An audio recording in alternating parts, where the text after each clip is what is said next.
دوستو، بزرگوں اور بھائیوں، نبی رحمت صلی اللہ تعالیٰ علیہ وآلہ وسلم کی سیرت مبارکہ اور سرور کائنات علیہ الصلاۃ والسلام کے احوال شریفہ کا ذکر امت مسلمہ کے درمیان روز کیا جاتا ہے۔ جن لوگوں نے بھوک نہ دیکھی ہو انہیں کھانے کی قدر نہیں ہوتی، جن لوگوں نے گرمی نہ دیکھی ہو انہیں سردی کی خوبصورتی کا احساس نہیں ہوتا، خزاں سے جو گزرا ہی نہ ہو وہ بہار کی کیا قدر کرے گا۔ ہم نے وہ انسانی رویے نہیں دیکھے، وہ غلامی نہیں دیکھی، وہ آزمائش نہیں دیکھی، وہ ظلم، وہ جبر، وہ قہر نہیں دیکھا۔ اس لیے ہمارے درمیان جب نبی پاک صلی اللہ علیہ وسلم کی سیرت مبارکہ کی بات ہوتی ہے تو وہ خاص توجہ جو کسی مسلمان کو کرنی چاہیے وہ بعض اوقات محسوس ہوتا ہے الا ماشاءاللہ کہ وہ توجہ نہیں کی گئی۔ آپ اس پر کئی بار غور کریں تو آپ کو اندازہ ہوگا کہ یہ جملہ کہنا کتنا آسان ہے کہ بندہ بیچ دیا جاتا تھا اور اسے خرید لیا جاتا تھا۔ کسی کا گھر بکے تو وہ کتنی تکلیف میں آتا ہے، اور اگر وہ خود بکے تو کہنا کتنا آسان ہے، لیکن اس درد کو ہم محسوس نہیں کر پاتے۔ یہ کہنا کتنا آسان ہے کہ بیٹی دفن کر دی جاتی تھی، لیکن اگر آپ تاریخ پڑھیں تو یہ لفظ نہیں ہے کہ بیٹی دفن کی جاتی تھی، لفظ یہ ہے کہ زندہ ہی دفن کر دی جاتی تھی، اسے مارا بھی نہیں جاتا تھا، زندہ درگور قبر میں اتار دیا گیا ہے۔ اب ہم اس کیفیت کو سمجھنے سے عاری ہیں، سمجھ نہیں پا رہے ہوتے کہ ہم کس طرح کر کے ان چیزوں پر غور کریں اور توجہ کریں کہ یہ کس قدر زیادہ اللہ نے ہمیں آسانی دی ہے کہ رسول پاک کی غلامی عطا فرمائی ہے۔ تو جو عرض کرنا چاہ رہا ہوں اس پر آپ غور کریں گے کہ وہ اس دور کی شدتیں چونکہ ہم نے دیکھی نہیں، آج بھی نہیں دیکھ رہے، تو اس لیے بعض اوقات میں دیکھتا ہوں کہ وہ بات ہو رہی ہوتی ہے تو لوگ اس کو اسی لہجے میں لے رہے ہوتے ہیں۔ نبی پاک صلی اللہ علیہ وسلم نے لوگوں کے اندر احساس بانٹا ہے، حضور نے درد دل تقسیم کیا ہے۔ نبی پاک علیہ الصلوۃ والسلام نے انہیں مادہ پرستی سے کھینچ کر اللہ کے قرب کا رستہ دکھایا ہے۔ حضور علیہ الصلوۃ والسلام نے انسانوں کے دل انسانوں کے حق میں نرم کیے ہیں۔ قرآن مجید فرماتا ہے لقد جاءکم رسول من انفسکم، تحقیق تمہیں میں سے ہم نے تمہیں ایک رسول عطا فرمائے، عزیز علیہ ما عنتم۔ قرآن مجید کے لفظوں کا حسن دیکھیے، فرمایا تمہارا مشکل میں پڑنا میرے نبی کو تکلیف دیتا ہے، حریص علیکم، وہ تمہاری بھلائی چاہنے میں جلدی کرتے ہیں، وبالمؤمنین رؤوف الرحیم، مومنوں پہ رؤوف بھی ہیں اور رحیم بھی۔ نبی پاک صلی اللہ تعالی علیہ وسلم نے دولت احساس، ہمارے اندر احساس نہیں رہتا، کوئی بھی کسی بھی قسم کی جب ہم کوئی بات شروع کرتے ہیں تو ہم یہ سمجھتے ہیں کہ دراصل جو میں نے سوچ لیا ہے اور جو میں نے طے کر لیا ہے وہ ٹھیک ہے۔ دوسروں کا جذبہ اور ان کے جذبات کا احساس وہ کرتے نہیں ہم، اور اگر کبھی نیکی کرتے بھی ہیں تو اس کو اتنا محدود کر لیتے ہیں، اپنے ذہن میں پہلے محدود کر لیتے ہیں کہ اس کا جو اسلام آفاقی پیغام نیکی کا دیتا ہے وہ ہمارے ذہنوں میں موجود ہی نہیں رہتا۔ دیکھیے نبی پاک صلی اللہ تعالی علیہ وسلم نے امت پر جب صدقات اور زکوٰۃ ضروری قرار دیے تو فرمایا تم نے 2.5% زکوٰۃ دینی ہے، وہ بھی سال گزرنے کے بعد۔ اور کسی شخص کو حضرت ابی بن کعب رضی اللہ تعالیٰ عنہ نے کہا میں سارا مال دینا چاہتا ہوں، حضرت ابو لبابہ رضی اللہ تعالیٰ عنہ نے بھی کہا میں سارا دے دینا چاہتا ہوں، تو فرمایا چوتھا حصہ دے اگر بہت شوق آیا ہے تو، ایسا نہ ہو تیرے بچے بعد میں دوسروں کے ہاتھوں کی طرف دیکھیں۔ لوگوں کو حضور نے اتنا پابند کیا، لیکن جب اپنی ذات کی باری آئی تو کنز المال میں موجود ہے کہ ایک صحابی نے آ کے کوئی سوال کیا، یا رسول اللہ صلی اللہ علیہ وسلم مجھے کوئی چیز چاہیے، تو کریم فرمانے لگے اس وقت تو بظاہر میرے پاس موجود نہیں، ذرا لطف لیجئے گا بات کا۔ حضور فرمانے لگے فلاں دکاندار کے پاس جا اور میرے نام پہ ادھار لے لے، یعنی میرے نام پہ ادھار لے لے، وہ کہتے ہیں نا میرے ابا جی کا کھاتا چلتا ہے وہاں تو میں چیزیں لے لیتا ہوں، فرمایا میرے نام پہ تو ادھار لے لے، پیسے میں دے دوں گا۔ حضرت عمر بیٹھے تھے، انہوں نے کہا یا رسول اللہ صلی اللہ علیہ وسلم، اللہ ہمیں اس کا مکلف تو نہیں کرتا، لا یکلف اللہ نفسا الا وسعہا، ہے تو دے دو ورنہ پابندی نہیں۔ قرض اٹھا کے کسی کی مدد کرنا اللہ تو اس کا پابند نہیں کرتا۔ حضرت عمر نے جب حضور کو یہ کہا تو سرکار نے یہ بات ناپسند کی، پسندیدگی کا اظہار نہیں کیا۔ ایک انصاری قریب بیٹھے تھے، وہ کہنے لگے حضور آپ بانٹیے، عرش کا مالک آپ کو بڑا ہی عطا کرے گا۔ حضور ان کی بات سے راضی ہوئے اور پتہ کیا فرمایا؟ فرمایا مجھے بھی اسی چیز کا ہی حکم دیا گیا ہے۔ قرض اٹھا کر بھی حضور صلی اللہ تعالی علیہ وسلم کسی کے ساتھ بھلائی کرتے ہیں۔ احساسات جب اس حد تک ہم نے پتہ کیا سمجھ لیا ہے کہ میرے ذمے میرے بچوں کے اخراجات ہیں، میرے بہن بھائیوں کے ہیں، اس کے علاوہ میری گلی میں، میرے محلے میں، میرے دوستوں میں، میرے رشتہ داروں میں کوئی بچہ کتنا بھی لائق ہو، پڑھے نہ پڑھے مجھے غرض نہیں، اسکول جائے نہ جائے مجھے غرض نہیں، کوئی اس کا کسی قسم کا بھی مستقبل بنے نہ بنے مجھے کیا لگے۔ اور بڑے شاپنگ مال سے جب لوگ شاپنگ کر کے باہر نکلتے ہیں اور پھر دروازے پر وہ باہر آتے ہیں جب، تو ان کی کار کے گرد جب چھوٹے چھوٹے لوگ، چھوٹے چھوٹے بچے خیرات مانگنے کے لیے آگے بڑھتے ہیں، تو پھر وہ ڈھونڈ رہے ہوتے ہیں کہ کہیں نوٹ کھلا ہوا ملے 5-10 کا، تو وہ ہم اس کو تھمائیں گے اور کہیں گے کہ دیکھا میں نے کتنی سخاوت کی، اور وہ بھی اگر ہو تو، ورنہ جھڑک کے گزر جائیں گے۔ وہ احساسات جو آپ کے اپنے بچے کے لیے ہیں، وہ جذبات جو آپ نے اپنے سینے میں اپنے بیٹے کے لیے چھپائے ہوئے ہیں، آپ تو رحمت للعالمین نبی کے ماننے والے ہیں، آپ کس طرح ایک دائرے میں اپنے آپ کو بند کر کے بیٹھ گئے اور دوسروں کے بارے میں آپ نے وہ بات کی نہیں، وہ ذوق پیدا ہی نہیں کیا۔ بڑے درد سے کہتا ہوں، جب ہم کسی کے بچے کا عیب بیان کر رہے ہوتے ہیں تو دل پہ ہاتھ رکھ کے ایک دفعہ سوچنا چاہیے کہ اگر یہ بات میرے بچے کی ہوتی تو میں یوں ہی بیان کرتا، یہی لہجہ ہوتا میرا اس بات کو گفتگو کرنے کا جو میں کسی کے بارے میں اپنے گھر میں کر رہا ہوں، اور میں کہہ رہا ہوں کہ معاذ اللہ اس کے ابے نے حلال نہیں کما کے کھلایا اور اس کی اماں نے تربیت ٹھیک نہیں کی، تو یہ لوگ اس طرح کے، یہ کیا انداز میں اپنے گھر میں اختیار کرتا ہوں؟ تو میرے نبی پاک صلی اللہ تعالی علیہ وسلم نے تو کہا ہے مومن ہوتا ہی وہ ہے جو اپنے لیے پسند کرتا ہے وہی بھائی کے لیے بھی پسند کرتا ہے۔ کئی دفعہ میرا بچہ لائق نہیں ہوتا پر میری بہن کا لائق ہوتا ہے، لیکن میرے پاس وسائل ہیں اس کے پاس نہیں ہے، کیوں نہیں میں اسے اپنا بچہ سمجھ لیتا؟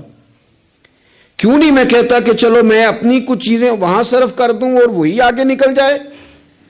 نبی پاک صلی اللہ علیہ وسلم کی سوچ کیا ہے؟ بخاری مسلم میں حدیث موجود ہے، حضرت خالد بن سعید بن عاص رضی اللہ تعالیٰ عنہ کی ایک بیٹی ہیں، چھوٹی سی بڑی پیاری، نام ہے ام خالد رضی اللہ تعالیٰ عنہ۔ حضور کے پاس نہ کہیں سے کچھ کپڑے آئے، چادریں آئیں، بڑے پیارے کپڑے تھے، حضور نے صحابہ میں بانٹے۔ ان میں ایک شال تھی، چادر تھی، اس پہ خوبصورت رنگوں کی کڑھائی ہوئی تھی۔ تو وہ چادر جب نکلی تو لوگوں کو بڑی بھلی لگی، تو حضور نے فرمایا تمہارا کیا خیال ہے میں کسے دوں گا؟ تو صحابہ چپ کر گئے، بھائی ہم کیسے بتا سکتے ہیں کہ محبوب کی چاہت کیا ہے؟ حضور نے تجسس بڑھانے کے لیے کہا کہ تمہارا کیا خیال ہے میں کسے دوں گا؟ لوگ خاموش ہو گئے، تو فرمایا جاؤ کوئی ام خالد کو بلا کے لاؤ۔ ان کے نہ والد وہاں موجود تھے، نہ چچا موجود تھے، نہ خاندان کا کوئی لوگ موجود تھا، فرمایا اس بچی کو بلا کے لاؤ۔ بچی بڑی پیاری تھی، اکثر آتی تھی تو حضور کی پشت پر نہ مہر نبوت تھی، تو اس کے ساتھ کھیلتی تھیں، تو ان کے والد منع کرتے تھے یہ کیا کرتی ہے؟ تو حضور فرماتے تھے آپ چپ کریں، بچی جو کرتی ہے اسے کرنے دیں، اسے بلا کے لاؤ اس بچی کو۔ ان کے والد کو لوگوں نے جا کے کہا تیری بیٹی کو حضور یاد کر رہے ہیں، تو اپنی بیٹی کو گود میں اٹھا کے حضور کے پاس لائے۔ حضور وہ چادر گھر بھی بھیج سکتے تھے، پر حضور نے نا وہ بچی کو چادر اڑائی اور کہا ہاذا ثنا یا ام خالد ہاذا ثنا، کہا ام خالد دیکھو پیاری کتنی لگ رہی ہے بیٹا، اور تجھ پر جچ بھی کتنی رہی ہے، سونی کتنی لگ رہی ہے، اور تمہیں پیاری بڑی لگ رہی ہے۔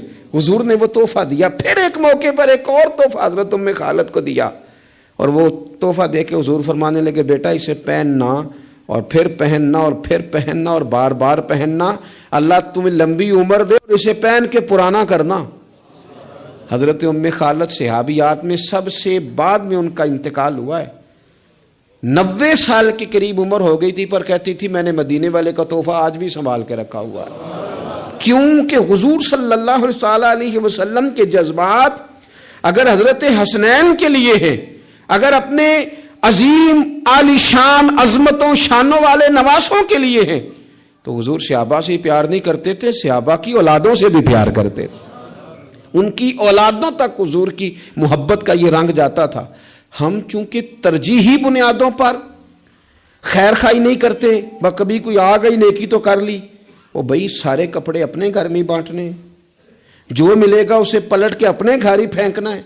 کسی کا کوئی حق ہی نہ رہے ہماری دولت پر، کسی کا کوئی حق ہی نہ رہے ہماری خیر خائی پر، پلٹ پلٹ کر. وہ میں اکثر کہتا ہوں کہ عجیب زمانہ آ گیا نا، پیر صاحب کے گھر میں پیدا ہونے والا پیر ہے، دوسرا ہو سکتا لیڈر کا بیٹا ہی لیڈر ہے، دوسرا ہو سکتا سیاستدان کا بیٹا ہی. او بھئی یہ کس نے پابندی لگا دی ہے کہ یہ کہیں اور نہیں جا سکتی؟ اور سب جگہ اللہ ماشاءاللہ، دینی لوگوں میں بھی، دنیاوی لوگوں میں بھی، سیاسی لوگوں میں بھی، سب جگہ ہر جگہ یہی ہے کہ اس کے بعد اس کا بیٹا ہی آئے گا.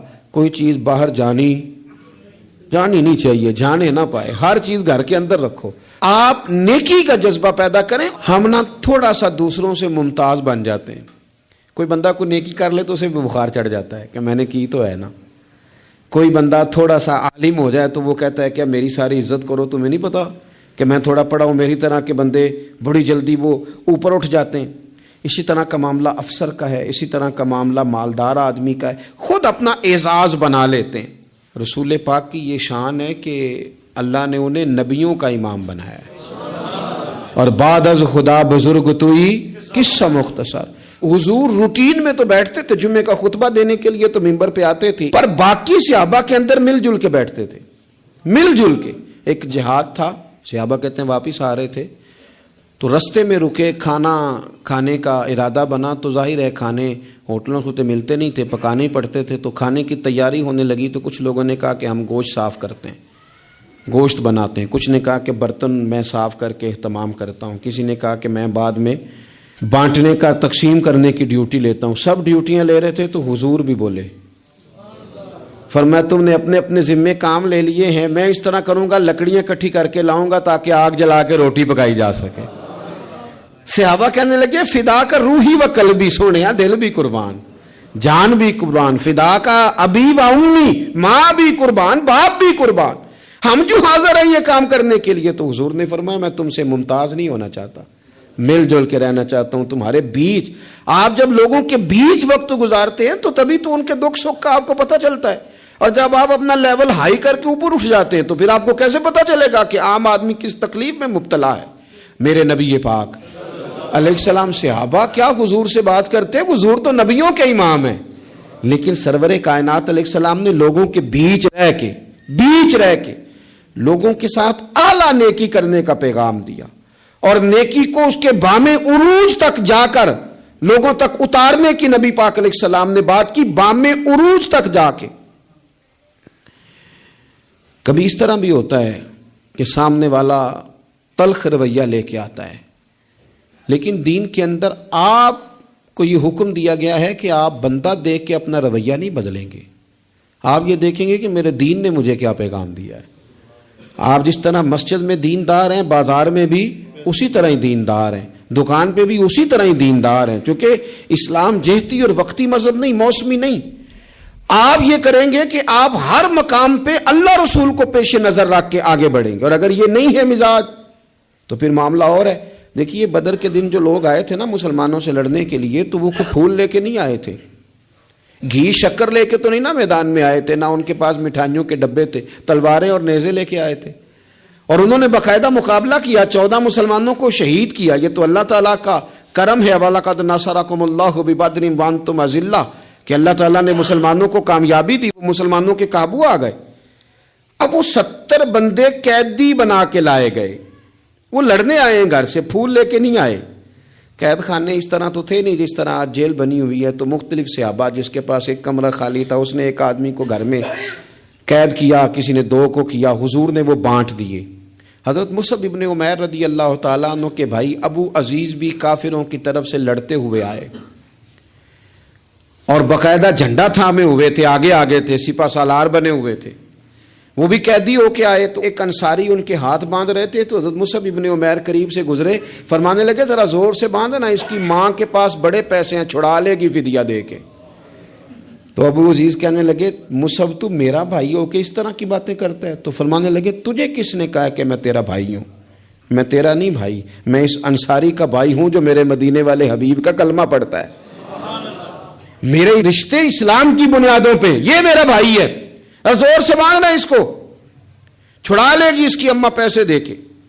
وہ کہتے میں ایک انصاری صحابی تھے حضرت ابو یسر رضی اللہ تعالیٰ، ان کے گھر میں قید تھا، زیادہ باتیں نہیں حضور نے بیان کی، بس ایک بات کی، فرمایا بھائی قیدیوں سے اچھا سلوک کرنا۔ کن سے؟ قیدیوں سے اچھا سلوک کرنا، بس حضور نے کہہ دیا۔ کہتے ہیں میں جن کے گھر قید تھا وہ غریب آدمی تھے، عرب میں کوئی بندہ تھا جو شام کو روٹی کھاتا تھا، اناج ملتا نہیں تھا، غریب لوگ کھجور کھا کے دودھ پی کے سو جاتے تھے، روٹی جب آتی تھی تو بچے دلچسپی سے لپکتے تھے کہ کھانا آیا ہے، روٹی آئی ہے۔ کہتے مجھے حضور نے جس گھر میں بندہ ہوا تھا، نبی پاک کی نصیحت تھی لوگوں کو کہ قیدیوں سے اچھا سلوک کرنا۔ ابو عزیز کہتے ہیں کہ حضرت ابو یسر رضی اللہ تعالیٰ عنہ جن کے گھر میں قید تھا، وہ سویرے مزدوری کرنے جاتے، شام تک محنت کر کے 2 روٹیاں کما کے لاتے، لیکن وہ 2 روٹیاں مجھے کھلا دیتے، اپنے بچوں کو کھجور اور دودھ پلا کے سلا دیتے۔ میں ان سے کہتا یار میں تمہارا قیدی ہوں، کوئی مہمان تھوڑا ہوں، اور پھول اور گھی شکر لے کے نہیں تلوار لے کے لڑنے آیا ہوں، یہ تمہارا کیا رنگ ہے؟ تو وہ فرماتے ہمیں لمبی باتوں کا نہیں پتا، ہمیں تو ہمارے نبی نے کہا ہے ان کے ساتھ اچھا سلوک کرنا ہے، تو لہٰذا ہم نے اچھا ہی سلوک کرنا ہے۔ ہم نے نہ کبھی قطرے پہ غور کیا اور نہ دریا دیکھا، بس جہاں تیری جھلک دیکھی وہیں ڈوب گئے، ہمیں اس سے کیا کر، حضور نے کہا اچھا سلوک کرنا ہے۔ ابو عزیز کہتے ہیں جب میں روٹی کھاتا تھا اور محنت مزدوری سے کما کے لاتے تھے اور ان کے بچے دودھ کھجور پہ گزارا کرتے تھے تو میں رویا کرتا تھا اور میں کہتا تھا جو دین کے بارے میں کفر نے بتایا تھا وہ اور تھا، جو بتایا تھا وہ اور تھا، اور جو میں نے دیکھا ہے یہ تو اور ہے، جو میں نے عملاً دیکھا ہے یہ تو اور ہے۔ آپ کے جذبات ہوں، آپ کے خیالات ہوں، آپ کی اچھائی لوگوں کو قائل کر لے۔ دیکھو میرے عزیز، آ جاتے ہیں لوگ، ان کے ذہن بنا دیے جاتے ہیں، لوگوں کو کہا جاتا ہے مولوی خطرناک ہوتے ہیں، یہ بڑا ڈرونا سبجیکٹ ہے، اس کے قریب نہ جانا۔ کہا جاتا ہے کہ جناب ہو دیندار طبقہ، کیا کریں اس نوجوان کو پتہ ہی نہیں بیچارے کو، اس کو جس طرح کسی نے گائیڈ کیا اس طرح وہ گائیڈ ہو گیا۔ اب اگر آپ کے جذبات بھی اس کے لیے جارحانہ ہوں گے تو اسے پناہ کہاں ملے گی؟ آپ کو اس کو بتانا ہے کہ بات کچھ اور ہے، رنگ کچھ اور ہے، تجھے جو پڑھایا گیا ہے وہ بات اور ہے اور یہاں وہ رنگ اور ہے۔ حضرت فضالہ بن عمیر کہتے ہیں کہ میں بھی فتح مکہ کے موقع پہ نا اپنی تلوار کو، اپنے خنجر کو تیار کر کے اور بغل میں دبا کے اور چادر اوڑھ کے گیا تھا کعبے کا طواف کرنے کہ حضور میرے قریب سے گزریں گے تو معاذ اللہ شہید کر دوں گا، لیکن اللہ نے تو غیب کے خزانوں کی کنجیاں دی ہیں نا اپنے نبی پاک کو، میں شہید کر دوں گا۔ کہتے میرے ہاتھ میں خنجر تھا، بغل میں تلوار تھی، خیال تھا طواف کرتے کرتے سارے لوگ مسجد آتے ہیں، پر یہ ضروری تو نہیں سارے اچھی نیت سے ہی آئیں، کچھ اور نیتیں لے کے بھی آتے ہیں، اپنے اپنے ارادوں سے بھی آتے ہیں۔ خنجر لے کے آیا خانہ کعبہ کا طواف کرنے، اور جب نبی کریم صلی اللہ تعالی علیہ وسلم نے مجھے دیکھا، حضور جان چکے ہیں کہ میں قتل کرنے کے ارادے سے آیا ہوں، تو مجھے دیکھ کے فرمانے لگے تو فضالہ ہے؟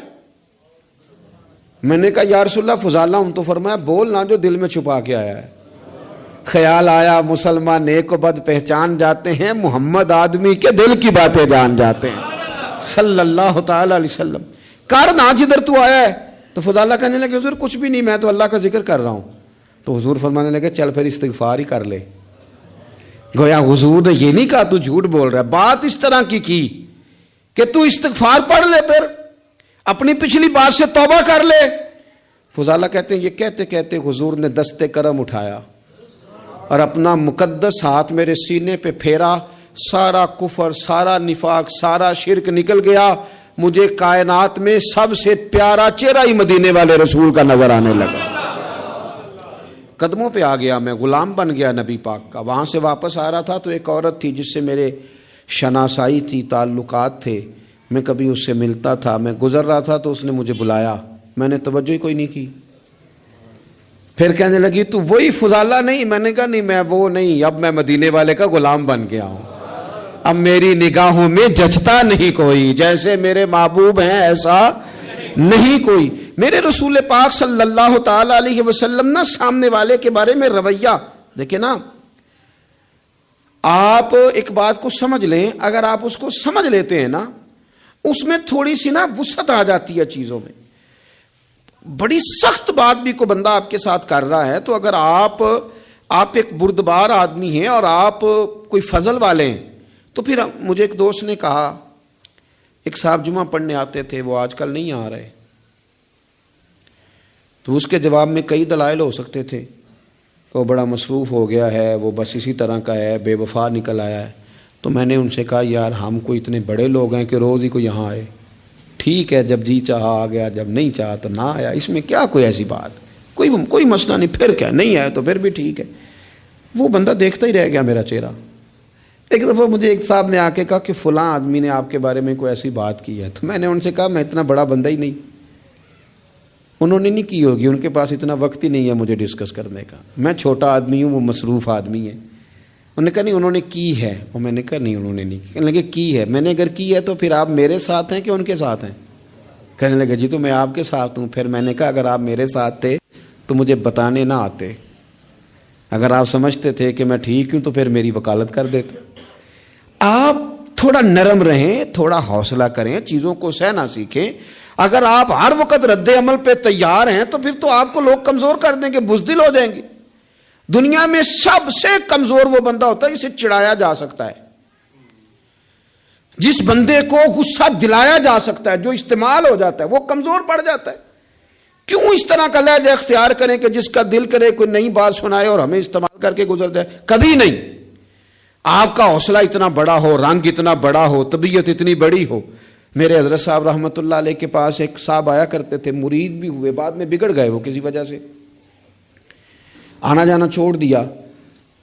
تو حضرت قبلہ رحمۃ اللہ تعالی علیہ سے لوگوں نے کہا حضور وہ نہیں آتے تو اب وہ گمراہ ہو جائیں گے۔ تو بڑی باتیں بھلی لگتی ہیں، بعض لوگ چوڑے ہو جاتے ہیں۔ تو حضرت صاحب رحمۃ اللہ علیہ فرمانے لگے اب توبہ کرو، کیوں گمراہ ہو جائیں؟ میں کوئی معیار ہدایت ہوں؟ میں کوئی معیار ہوں؟ نبی کو چھوڑ کے بندہ گمراہ ہوتا ہے، رسول کو چھوڑ کے کافر ہوتا ہے، یہ تم نے کیسی عجیب بات کر دی؟ فرمایا دعا کرو جہاں رہے رب اس پہ رحمت ہی فرمائے۔ ہم نہ دائروں میں بند ہو جاتے ہیں، ہم کہتے ہیں صرف جو میرے ساتھ ہے وہ ٹھیک ہے، تو جو باقی اربوں خربوں لوگ ہیں وہ کدھر گئے؟ آپ اپنا دل حوصلہ بڑا کریں، جب آپ کو لوگ غصہ دلانے پہ آ جائیں تو وہ آپ کو استعمال، ان کو پتہ چل جائے گا آپ استعمال کیسے ہوتے ہیں، آپ کس طرح استعمال ہوتے ہیں ان کو سمجھ آ جائے گی۔ میرے رسول پاک صلی اللہ علیہ وسلم نے پیار اس طرح کیا ہے، سیرت اس طرح بانٹی ہے کہ اس میں خیر خائی چھلکتی۔ میں نا اپنے دادا جی سے، اپنے نانا جی سے، پھر اپنے ابا جی سے، پھر اپنے محلے کے بزرگوں سے، پھر اپنے علاقے کے بڑوں سے ایک بات سنتا تھا تو میں کہتا تھا کہیں سے تو یہ آئی ہے نا، یہ ان کی اپنی پیدا کردہ تو نہیں نا۔ سادے لوگ، انگوٹھا چھاپ لوگ، اپنا نام بھی نہیں لکھ سکتے، پر وہ کہتے تھے اے تھی آ گئی ہے بوئے تے، ہن موڑ سکتے؟ سمجھ آ رہی ہے میری بات کی؟ دروازے پہ بیٹی آ گئی ہے، اب کچھ ہو سکتا؟ یعنی کسی پارٹی سے سیاسی جنگ چل رہی ہے، لڑائی پورے عروج پہ ہے، ووٹ نہیں دینے، طے ہو گیا برادری کا فیصلہ، تو وہ الیکشن کے دنوں میں وہ بھی بڑے متحرک ہوتے ہیں، وہ پتہ کر لیتے ہیں بچی کہاں شادی ہوئی ہے، وہاں چلے جاتے ہیں، جا کے فٹافٹ چاچا جی بھی بن جاتے ہیں، بیٹا میں تیرا چاچا ہوں، میں آیا ہوں، ابا کے سامنے میری سفارش کر۔ تو بیٹیاں کئی دفعہ آ جاتی تھیں، تو اب بڑے بوڑھے کیا کہتے تو کہتے تھے بیٹی آ گئی ہے دروازے پہ، وہ کیا کرے؟ میں سوچتا تھا کہ چلو یہ بات انہوں نے پڑھی نہیں، سنی نہیں، انہوں نے سیکھی نہیں، پر یہ کوئی فیض ہے جو سینہ بسینہ آ رہا ہے، کہیں تو یہ چیز تھی جو اس طرح آئی ہے کہ یعنی سمجھدار آدمی ہے، وزادار ہے۔ وہ بیٹی کو کہہ بھی سکتا ہے کہ پتر تو سیانی نہیں، تو سمجھدار نہیں، تو وہاں نہیں جہاں میں ہوں، میں تیرا دادا ہوں، لیکن وہ یہ بات ہی نہیں کرتا، کہتا بیٹی آ گئی ہے۔ تو پھر ایک حدیث پڑھی تو سمجھ آئی کہ نہیں یہ فیض ہے رسول پاک کا، یہ بات نا مدینے کی گلی سے چلی ہے، جو گلی گلی مسلمانوں کے سینے میں جا بسی ہے۔ نبی پاک صلی اللہ تعالی وسلم کی چچا زاد بہن ہے حضرت ام ہانی، حضرت مولا علی شیر خدا رضی اللہ تعالیٰ عنہ کی سگی بہن، جن کے گھر سے حضور معراج کرنے گئے تھے۔ انہوں نے کلمہ فتح مکہ کے دن پڑھا ہے جناب ام ہانی نے، کلمہ فتح مکہ والے دن پڑھا ہے، لیکن ساری زندگی ان کے سامنے کوئی حضور کے خلاف معاذ اللہ بات نہیں کر سکا، کرنے نہیں دیتی تھی۔ لوگ کہتے تھے تو کلمہ نہیں پڑھتی، کہتے وہ میرا اور میرے نبی کا معاملہ ہے، پر تم حضور کے بارے میں بات کرو، میرے بھائی کے بارے میں تمہیں کرنے دیتی ہوں، سوال ہی نہیں پیدا ہوتا۔ ان کے شوہر بھی مسلمان نہیں ہوئے، فتح مکہ والا دن بھاگ گئے۔ ان کے رشتے میں کچھ دیور تھے سسرال کے رشتوں میں سے، وہ تو اتنے سخت کافر تھے، اسلام کے دشمن تھے، لیکن حضور جب فتح مکہ پہ گئے تو بڑے بڑے لوگوں نے دعوت دی، پر حضور ان کے گھر میں گئے، نفل بھی وہیں پڑے، روٹی بھی وہیں کھائی، وہاں رہے۔ حضور وہاں سے تشریف لے گئے ایک اور جگہ، تو اعلان ہوا کہ ان کے وہ جو دو دیور ہیں جناب ام ہانی رضی اللہ تعالیٰ عنہ کے، ان کو نہ جہاں ملے مار دیا جائے۔ اب انہیں ڈھونڈ کون رہا ہے؟ مولا علی خود ڈھونڈ رہے ہیں، حالانکہ وہ رشتہ دار ہیں، حضرت علی نے تلوار پکڑی ہے، جہاں ملیں گے مار دوں گا۔ جناب ام ہانی نے نا اپنے وہ دونوں دیور تلاش کیے، ڈھونڈ کے لائیں، لا کے کمرے میں بند کر کے باہر سے دروازہ بند کیا اور سیدھی حضور کے پاس چلی گئی، کہنے لگی علی انہیں ڈھونڈ رہے ہیں، یہ پیغام آیا ہے ان کے لیے، یہ اعلان کر دیا گیا ہے۔ حضور نے فرمایا ام ہانی تو بات کر، تو کہنے لگی حضور پھر میں نے انہیں پناہ دے دی ہے۔ تیا آ گئی نا بوے تے، بیٹی آ گئی، میں نے پناہ دے دی ہے، کوئی دوسرا جملہ نہیں، کوئی دوسری بات نہیں۔ یہ امام الانبیاء بول رہے ہیں، یہ سرور کائنات بول رہے ہیں۔ حضور فرمانے لگے ام ہانی، جسے ام ہانی نے پناہ دے دی اسے محمد عربی نے بھی پناہ دے دی، بلا لو علی کو واپس، ہم نے نہیں مارنا، جسے تو نے پناہ دے دی اسے ہم نے بھی پناہ دے دی۔ بیٹی جو آ گئی ہے، بہن جو آ گئی ہے دروازے پہ، چل کے جو آ گئی ہے، تو ختم ہو گئی بات۔ مجھے سمجھ آ گئی کہ میرے دیہات کے بزرگوں کے سینوں تک یہ جو بات پہنچی ہے تو یہ کوئی فیض ہے، یہ کوئی کرم ہے، یہ کہیں سے چلی ہے جو یہاں تک آئی۔ عزیز بھائی، رسول پاک صلی اللہ علیہ وسلم نے وہ والی سوچیں سوسائٹی کو دیں، معاشرے میں وہ والی خیر نبی پاک علیہ الصلوۃ والسلام لے کے آئے جس کی سوسائٹی کو بڑی زیادہ ضرورت تھی، جس کی حاجت تھی۔ میرے رسول پاک صلی اللہ تعالی علیہ وسلم خوب محبت فرماتے، اپنوں سے، بیگانوں سے، غیروں سے، اس سے بھی اس سے بھی۔ لوگوں کی رسائی حضور تک آسان تھی، اپنا دکھ جا کے حضور کو سنا لیتے تھے۔ میں آپ سے عرض کروں،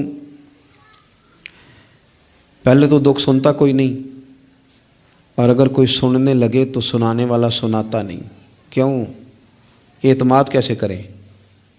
یہ کیسے کہیں کہ ہمارا راز راز ہی رہے گا؟ لوگ اپنے سینوں میں چھپائے نفسیاتی مریض ہو گئے، لوگ اپنے دلوں میں اپنے دکھ لیے قبروں تک چلے گئے، لیکن اعتماد کیسے کریں؟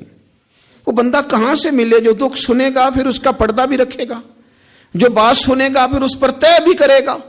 کوئی اشک شوئی والا، کوئی ایسا بندہ جس کے پاس بندہ جائے اور کندھا اس کا خالی ملے اور بندے کو پتا ہو کہ میں جتنا مرضی روؤں گا یہ کندھا بھی نہیں ہٹائے گا۔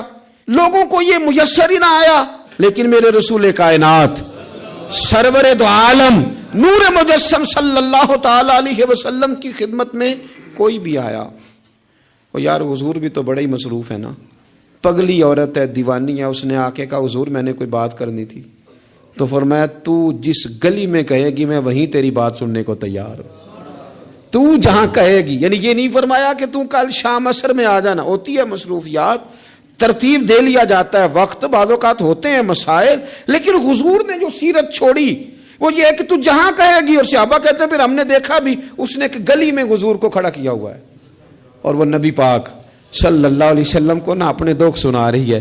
شاید یہی وجہ تھی حضور کائنات کے دکھ سنتے تھے اور کائنات میرے نبی کی رسالت کا اعلان کرتی تھی۔ حضور اگر ان کی سنتے تھے تو یہ ساری زمین و آسمان کی مخلوق حضور کے ترانے پڑھتی تھی، نبی پاک کی نعتیں پڑھتی تھی، حضور کا تذکرہ کرتی تھی، یہاں تک کہ جن کو لوگ بھیڑیے کہتے ہیں وہ بھی حضور کے گن گاتے تھے۔ ایک شخص کہتا ہے میں بکریاں چلا رہا تھا تو بھیڑیا ایک بکری اٹھا کے لے گیا، میرے پاس نیزہ تھا، تلوار تھی، ڈنڈا تھا، میں نے اس کو اس طرح کر کے گھیرا کہ بکری چھڑا لی۔ بھیڑیا جا کے بیٹھ گیا پہاڑ کے اوپر، اس کو رب نے زبان دی، وہ بولنے لگا، کہنے لگا مجھے اللہ نے رزق دیا تھا تو نے چھین لیا ہے۔ کہتے میں پہلے ڈرا، پھر میں نے اسے کہا بھیڑیا کیسے بولتا، یہ تو بڑی عجیب بات ہے۔ وہ کہنے لگا ایک بات اس سے بھی عجیب ہے، میں نے کہا وہ کیا؟ کہنے لگے مدینے میں حضور آ گئے ہیں اور تو نے ابھی تک جا کے کلمہ ہی نہیں پڑھا. وہاں حضور آ گئے اور تو نے یہ، اس سے بھی عجیب بات نہیں، بھیڑیا بول رہا ہے. کائنات کے جب حضور نے، یہ جو پوری دنیا میں لوگوں نے یا رسول اللہ یا رسول اللہ یا رسول اللہ کی صدا بلند کی، اور یہ ذرہ ذرہ بھی عید میلاد پہ حضور کے ترانے پڑھتا نظر آیا، تو یاد رکھو حضور نے اپنی مدثر کی چادر پھیلائی ہی اتنی ہے کہ دھرتی ساری کے دکھ حضور نے سمیٹ لیے. اللہ کے رسول صلی اللہ علیہ وسلم نے اپنی چادر نور میں لے لیا سب کو. پر میں کیا کروں، میری ملت کا جوان اگر کبھی موبائل سے گردن اٹھائے گا تو باپ کا حال پوچھے گا نا. وہ اگر کبھی مووی سے اپنے آنکھیں سائیڈ پہ کرے گا تو اماں سے پوچھے گا نا کہ آپ کو کوئی تکلیف تو نہیں ہے. اس طرح کر کے دنیاوی مشاغل اور مسائل میں ہم الجھ گئے ہیں اور کوئی فائدہ بھی نہیں اٹھا پا رہے. کچھ بھی نہیں ہے، کچھ بھی نہیں ہمارے، ہم نے کوئی نفع نہیں حاصل کیا، الجھتے ہی جا رہے ہیں. ایک تو اپنے آپ کو لوگوں کے بیچ لائیں، اپنے آپ کو بڑا سمجھنا ختم کریں، کسی کی بھی بات سنیں، کسی کو بھی، یعنی خود ہی سارا کچھ بن جانا، خود ہی بتا دینا، خود ہی اعلان کر دینا، خود بخود ہی اپنے آپ کو نیک سمجھ لینا، خود بخود ہی اپنے آپ کو بڑا جان لینا، اس سے تھوڑا سا باہر آئیں. اور دوسرا یہ کہ جس حد تک ممکن ہو، جس حد تک آنسو پوچھے جا سکیں اس حد تک تو جانا ہماری ڈیوٹی ہے کہ نہیں. جو ہماری احاطے میں لوگ آتے ہیں ان کی حد تک تو ہم خیر بانٹ سکتے ہیں کہ نہیں. ایک بات آخر میں آپ کی خدمت میں نے عرض کرنی ہے، بڑی تکلیف کے ساتھ عرض کروں گا. دیکھیں کچھ نہیں نہ کر سکتے تو لوگوں کے لیے جذبات ہی اچھے کر لیں، خیر کے جذبات اپنے دلوں میں لوگوں کے لیے پیدا کریں اور موقع دیں. ہر شخص اپنی اپنی جگہ پہ اپنے اپنے حساب سے. آپ نے کبھی حدیثوں کی روایت میں یہ سنا ہے کہ یہ حدیث حضرت خالد بن ولید سے مروی ہے؟ ہوں گی چند حدیث، پر چند حدیثیں کس سے مروی ہیں؟ حضرت ابو ہریرہ سے ہیں، حضرت انس بن مالک سے، حضرت عائشہ سے، ایسے ہی ہے. چلیں آپ نے وہ واقعہ سنے ہوں کہ تلوار لی تھی تو فلاں جگہ پہ حضرت ابو ہریرہ نے اتنے لوگ کاٹ دیے تھے، کوئی بات ایسی سنی ہو؟ ایک آدمی میدان میں ہے وہ جہاد کر رہا ہے، کہ یہاں بیٹھا ہے وہ رسول اللہ کا دین بیان کر رہا ہے. ہر بندے کا شعبہ ہے. نہ حضرت خالد بن ولید نے یہ کہا کہ ابو ہریرہ آپ میدان میں کیوں نہیں آ رہے، اور جناب ابو ہریرہ نے نہ یہ کہا کہ آپ حدیثیں کیوں نہیں روایت کر رہے. تو ہم ایک دوسرے کے لیے جب جذبات اتنے حسین پیدا کر لیتے ہیں، دل ہم اگر حضرت ابو ہریرہ رضی اللہ تعالیٰ عنہ حضور سے وہ سارا خزانہ لے کے اندر جمع نہ کرتے تو ہم تو آج بھائی کوئی شے ہی نہ بتا پاتے لوگوں کو، کوئی چیز آتی نہ. یہ ضبط، یہ حوصلہ انہوں نے پیدا کیا تو بات آگے کی. کسی بھی شعبے میں آپ تعلق رکھتے ہیں، کسی بھی شعبے میں ایک دوسرے کی، میں کہا کرتا ہوں یہ سپیکر والا ساتھی نہ آئے تو ہم بڑے پریشان ہو جائیں، کیونکہ اس نے چلایا ہے تو میری بات آپ تک پہنچ گئی. ہر بندے کی ضرورت کو محسوس کریں. میں بہت سارے کام نہیں کر پاتا اپنے ہاتھ سے، یعنی مجھے روز کہیں دور دراز جلسوں پہ جانا ہوتا ہے، پر جلسے پہ جا کے میری ہی اہمیت ہے، میرا ہی نعرہ ہے، میرے گلے میں ہی پھول ہیں. پر ڈرائیور جو بیچارہ، میں تو سو گیا گاڑی میں، وہ تو جاگتا رہا. میں کئی دفعہ سارے راستے سویا رہا، وہ جاگتا رہا. اس کے بغیر کام چلتا ہے؟ تو بھئی ہر بندے کی اپنی جگہ پہ ایک اہمیت ہے. آپ اس اہمیت کو سمجھیں اور پیار بانٹیں. اللہ کے حضور دعا ہے مالک ہمیں حضور کی سیرت سے فیض یاب فرمائے. آخر دعوانا الحمدللہ رب العالمین.